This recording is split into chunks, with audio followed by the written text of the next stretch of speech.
ছাত্র নাগরিকের সবার গণবিস্ফোরণের কারণে যে আমাদের প্রাথমিক বিজয় অর্জন হয়েছে, সেই প্রাথমিক বিজয়টি দীর্ঘায়িত করার জন্য আপনারা নিজ নিজ জায়গা থেকে সামাজিক নিরাপত্তা বলয় আপনারা তৈরি করুন এবং আপনাদের পাশে যারা সংখ্যালঘু রয়েছে তাদের নিরাপত্তা নিশ্চিত করুন। এবং এই বাংলাদেশটা আমাদের, এই বাংলাদেশ আমাদেরকেই গড়তে হবে। আপনারা নিশ্চিত করবেন আপনার পাশের যে ভাইটি রয়েছে, বোনটি রয়েছে, সংখ্যালঘু যে ভাই বোন রয়েছে, তাদের উপরে যেন কোনো নির্যাতন এবং নিপীড়নের শিকার না হয়। আমাদের সংগ্রামী প্রিয় দেশবাসী, আপনারা একটা জিনিস মনে রাখবেন যে যারা শত্রুরা তারা একদিনের এই নিমিষেই কোনোদিন শেষ হয়ে যায় না। তারা যখন দেখেছে যে তাদের প্রাথমিক পরাজয় হয়েছে, তখন তারা এখান থেকে চলে যাওয়ার সময় শেষে একটি বিষ দাঁত বসিয়ে দিয়ে যেতে চাইবে।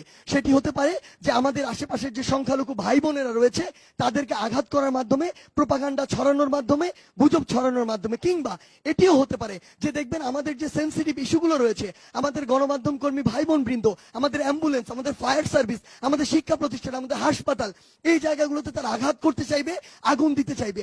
আমাদের সবার নিজের জায়গা থেকে সচেতন থাকতে হবে, প্রতিরোধ গড়ে তুলতে হবে, যেন আমাদের এই যে একটি বিশাল অর্জনের দ্বার প্রান্তে আমরা রয়েছি, সেই অর্জনটি যেন এরকম প্রোপাগান্ডা দিয়ে, উদ্দেশ্যমূলক এরকম দুর্বিষহ কিছু ঘটনা দিয়ে ভুলুণ্ঠিত করতে না পারে।